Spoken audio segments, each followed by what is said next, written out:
Hello students. So we are coming to the end of strategic management course book. I welcome you again to the lecture on corporate governance. As I said in the previous chapter, strategic management process would not be complete without dealing with strategic leadership and corporate governance, because these two components actually guide the whole organization in the right direction. So they are integral part of the strategic management process, both leadership, strategic leadership as well as corporate governance. Because the reputation and the brand value of an organization gets clearly reflected, about what kind of leadership the organization has and what kind of corporate governance it's able to demonstrate to all the various stakeholders. So we'll talk about corporate governance. Corporate governance is about the interrelationship between the various stakeholders within the organization, how they conduct themselves. You know, whether the stakeholders like the management and board of directors, are they able to deliver value to the other stakeholders like employees, customers, partners, and society, and other shareholders, minority shareholders. So we need to look at how the interrelationship works and what are the best practices in corporate governance and what is corporate social responsibility. So this chapter is going to deal with that. So let's see what are the learning objectives in this chapter. So these two, as I said again, once again, I'm repeating, both strategic leadership and corporate governance are two important components in the strategic management process. So that's why, we have included this as part of this course book. I'm sure you'll find a lot of value and understand, have a great insight into these two aspects of, an organization. We'll understand the importance of corporate governance. We'll also understand the definition of corporate governance and what are the rules and regulations which are guiding the corporate governance in organizations. We'll talk about that. To evaluate organization from a corporate governance standpoint, what is corporate ethics, code of conduct, and corporate social responsibility. Corporate governance is the lifeline of any business. So that's the first and foremost thing. Without that, any organization in the long term will not be able to sustain.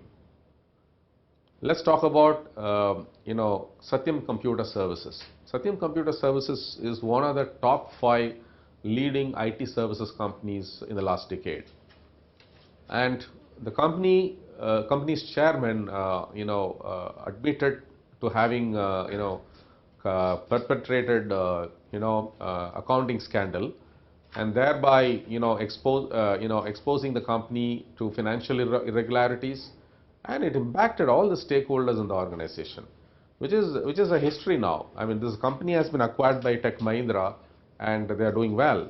But what happened to Satyam Computer Services? The times of the high growth in the IT industry, there was Infosys, there was TCS, there was Satyam Computers, HCL Technologies, and Wipro. These are the top 5 companies in the country which were known for taking India to the global market in the IT services industry. So corporate governance is the lifeline of any business that needs to sustain its existence. It's in general over and above the general laws and regulations that are available for regulating the industry, regulating the corporate companies. So it is corporate affairs industry. They bring out a lot of regulations and laws, but corporate governance is something to do with the integrity, something to do with the integrity of the strategic leadership, integrity of the organization, the promoters, and some of the stakeholders, right? Corporate governance is tightly tied with the purpose of the organization and how the firm defines its business. There are companies in India which are basically they lead by leadership and lead by role models. Whether it is TCS or Infosys, Tata Sons, they all show that how business can be successfully conducted, how successfully business can be done in this country by being transparent, by being highly ethical, by being highly, with a high integrity of their strategic management team. So I think these are all clear examples, of highest level of corporate governance. That means disclosures or transparency or strategic direction in terms of investments, in terms of employee welfare, in terms of shareholder welfare, in terms of society, impacting the society positively, contributing in various sectors of societal growth. So corporate governance is tightly tied with the purpose of the organization, beyond the economic interest, also making a social cause. Numbers of cases organizations have collapsed because of bad governance. We know many examples. Lehman Brothers was a reason how the financial markets collapsed in 2008.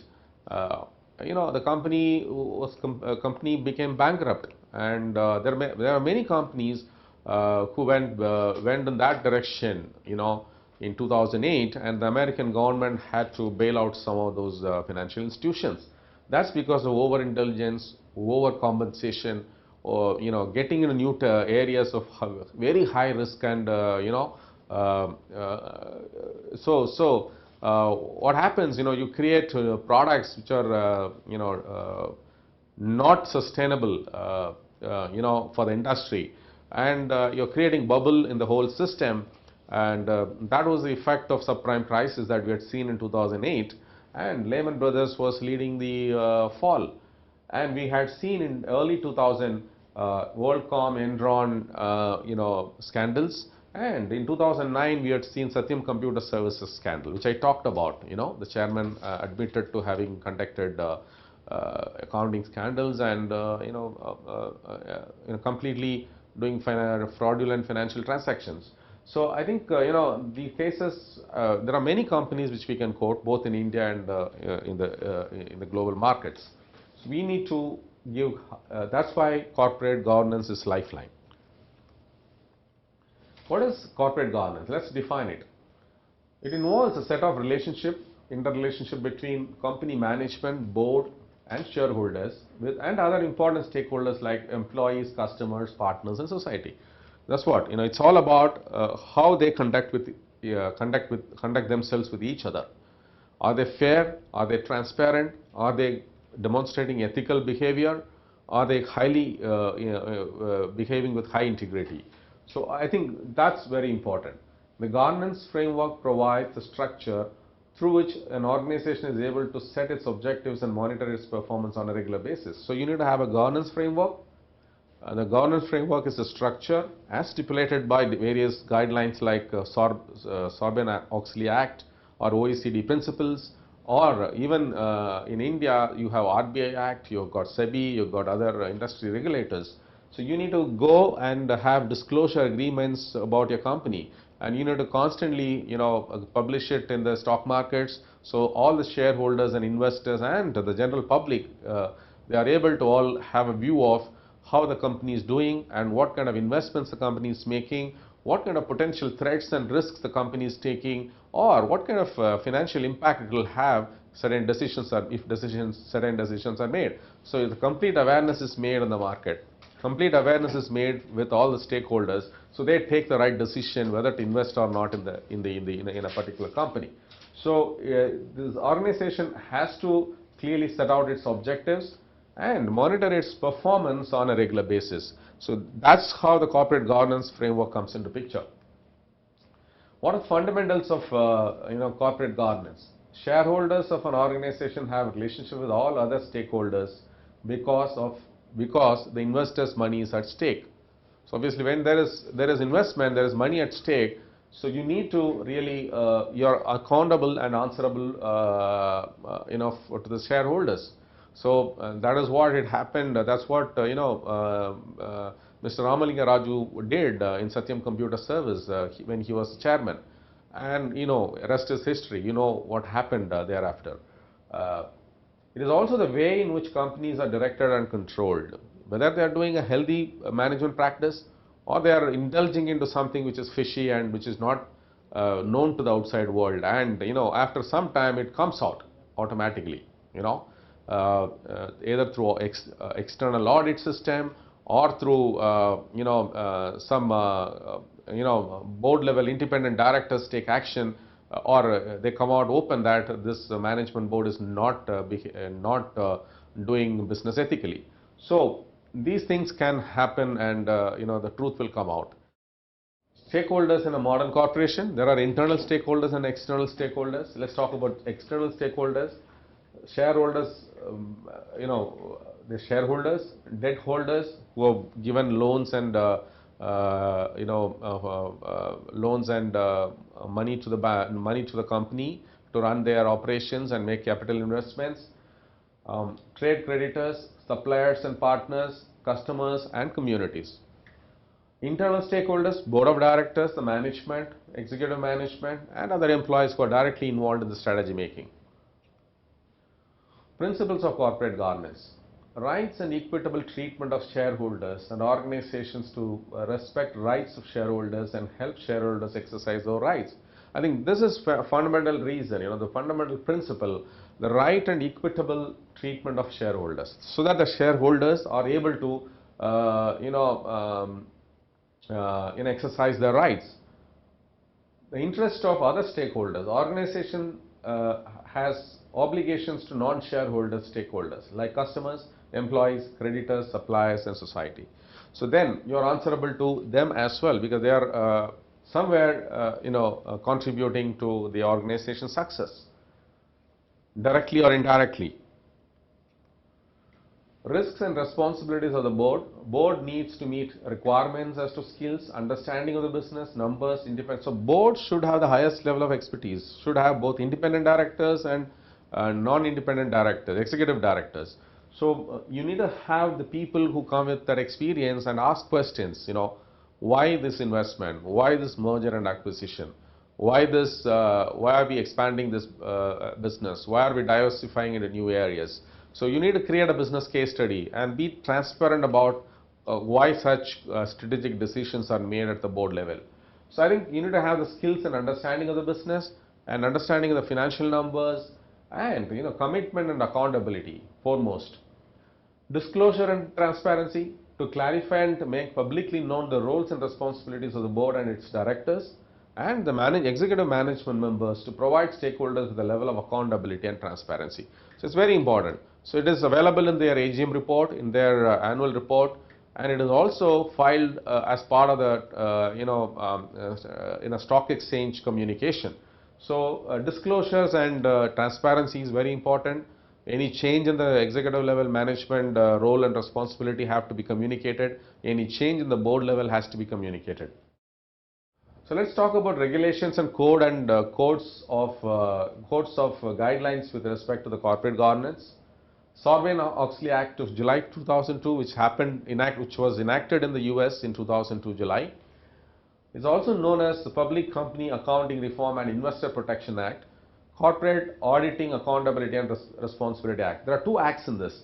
If you look at it, SOX increased the oversight of role of board of directors and the independence of the outside auditors who review the accuracy of corporate financial statements. So you're talking about Public Company Accounting Reform and Investor Protection Act. So obviously the board of directors have a highest level of responsibility and accountability towards shareholders.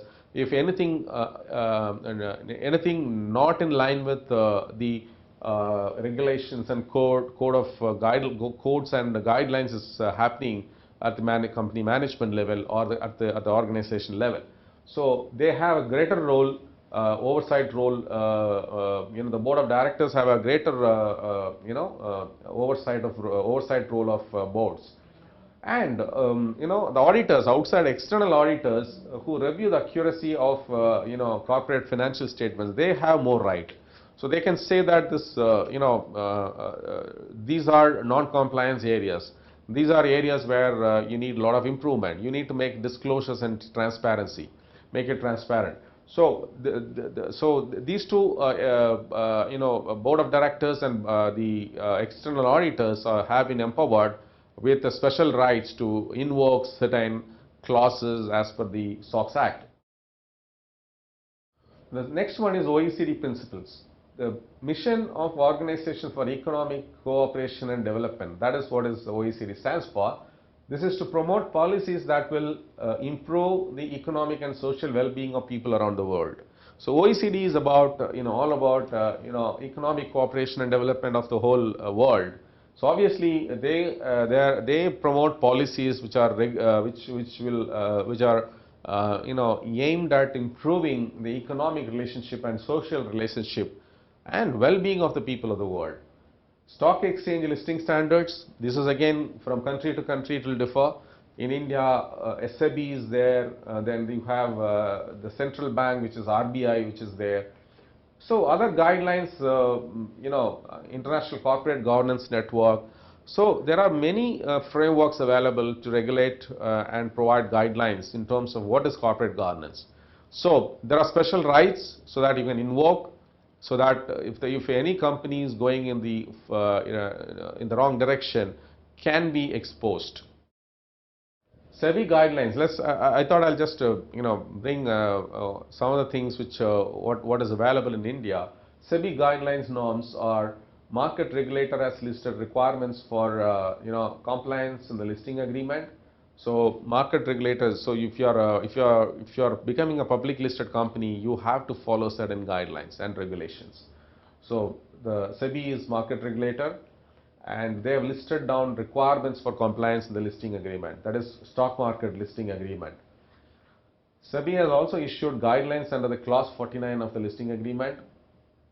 So very clearly, key standards of SEBI are as follows: compulsory whistleblower policy, that means you can invoke the right of whistleblowing if something were to go wrong. No stock options for independent directors. So they give unbiased opinion about the company.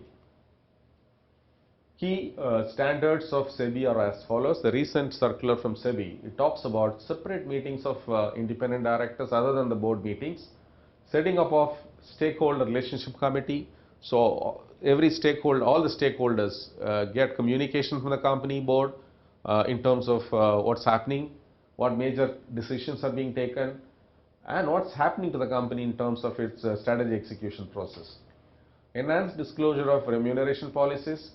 We have seen skyrocketing remuneration, so there are controls that are being put in place now. The huge incentives and fat pay packets, will have to be justified to the board and also to the shareholders. System to evaluate performance of all directors. Prior approval of audit committee, for all party transactions. You need prior approval of the audit committee. Stakeholders special resolution from material related transactions. So you need a special resolution from material related transactions, at least one woman director being represented on the board in every listed company. So these are the changes that have come about in very recently, 6 months or back or so. Purpose of a corporation. The purpose of a corporation is not just its economic existence, not just to make financial profitability, the motive of the shareholders, but also serve the society and other important stakeholders in all fairness. That's very important. That's what we said, what is corporate governance is all about. The relationship between the top stakeholders, the board and the management with other stakeholders in terms of being fair, in terms of being transparent, in terms of disclosing, in terms of disclosures, right? Corporate ethical behavior can be looked at a number of ways how the organization behaves during various challenges. So are they resorting to shortcut methods? Are they taking ethical approach? So ethical behavior is very important, and every organization has a code of conduct. It has to be signed by every employee, including the top management, board of directors and the normal employees. I want to quote here, if you see this Tata Sons website, it's all about corporate social responsibility. The organization stands for its being a societal organization rather than being an organization with social cause. So you're saying, I am a societal organization. I have much more beyond my financial performance. I am contributing back to the country, back to the society, and back to the economy. So Tata Group believes in being a societal organization rather than an organization with social cause, which is very tremendous thing, very exciting and inspiring. I think many organizations can take a leaf from this particular vision how they can become a societal organization and contribute a lot back to the society. So corporate social responsibility, according to the latest Companies Act and Corporate Affairs Act, 2% of the profit has to be plowed back into the corporate social activities, corporate social responsibility. CSR is generally the expectation that corporate organizations should serve both the societal needs and financial interests of the shareholders. So you must have heard about Asim Premji Foundation, Tata Trust, Bharti Foundation, Bill Gates Foundation, etc. These organizations actually, they stand for contributing back to the society in terms of education, in terms of creating healthcare facilities, in terms of creating, child and women welfare centers, social infrastructures. So they invest back into the society and create how they can empower the society to become the next generation of entrepreneurs, next generation of children with education, good education system. They become good citizen of the country. So that will automatically aid the economic growth of and societal growth of the particular country. So corporates adopt CSR policy with the aim to embrace responsibility for the company's actions and encourage a positive impact through its activities on the society. Environment, consumers, employees, communities, stakeholders and other members of the public. So if you see, look at Asim Premji Foundation or Tata Trust or Bharti Foundation, Bill Gates Foundation, they all have established strategic initiatives around education sector, child and women welfare, healthcare, so other social infrastructures, because India is still fast growing and it needs a lot of investment around these areas in order to make inclusiveness of the citizens into the economic prosperity and economic liberalization. So I think that's what these foundations, it's a good job done by these groups. Hats off to them, by donating huge sums of money to their foundation, which can on a self-sustained basis be able to carry out this corporate social responsibility in the times to come. CSR is to aid an organization's mission as well as a guide to what the company stands for. So obviously it fulfills the purpose, very large purpose, that the company's vision, about the company's vision and strategy of its being in a particular business. So that's why I said, the why part of it has to be clearly understood, then the what and how part of a business will automatically fall in line. If you have inspired people, motivated people, then definitely the organization will reach its vision and its purpose. So in short, strategic leadership and corporate governance, these two are very important components of the strategic management process. With this, we come to the end of the session, end of the book subject. But before that, I'll summarize what we learned in the corporate governance subject. Corporate governance is the way an organization is directed and controlled. It's a system of law and sound principles and approaches by which corporations are directed and controlled, focusing on the internal and external corporate stakeholders and structures. In India, corporate governance is guided by the Corporate Affairs Ministry and SEBI. Corporate social responsibility defines a company's purpose and vision over a longer term beyond the financial measures like profitability. So with that, we'll come to an end. Let me summarize. This book. I'm sure you'll find a lot of insights about the various aspects of strategic management process. And if you have, it almost covers all the aspects of the overall perspectives of creating a sound strategy for your organization. And what are the essential ingredients? What are the drivers? What are the enablers? What are the do's and don'ts? And it touches upon every component of the strategic management process, right from fundamentals of understanding strategic management process, industry and competition analysis, external environment analysis. Then we talked about vision, mission, objectives. We talked about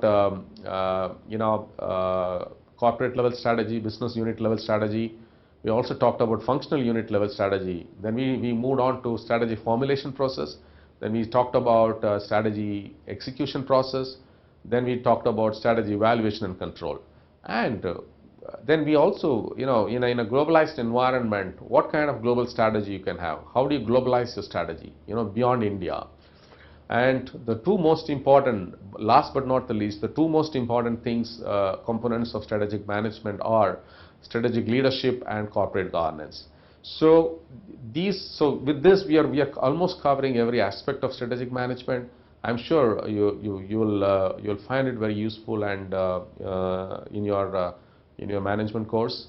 And should you have any questions or any queries, you are always welcome to reach out to me through vSchool. I am more than glad. I'll be more than glad to address your queries and be of help in your empowerment, in your to become a strategic leaders going forward in your respective organizations.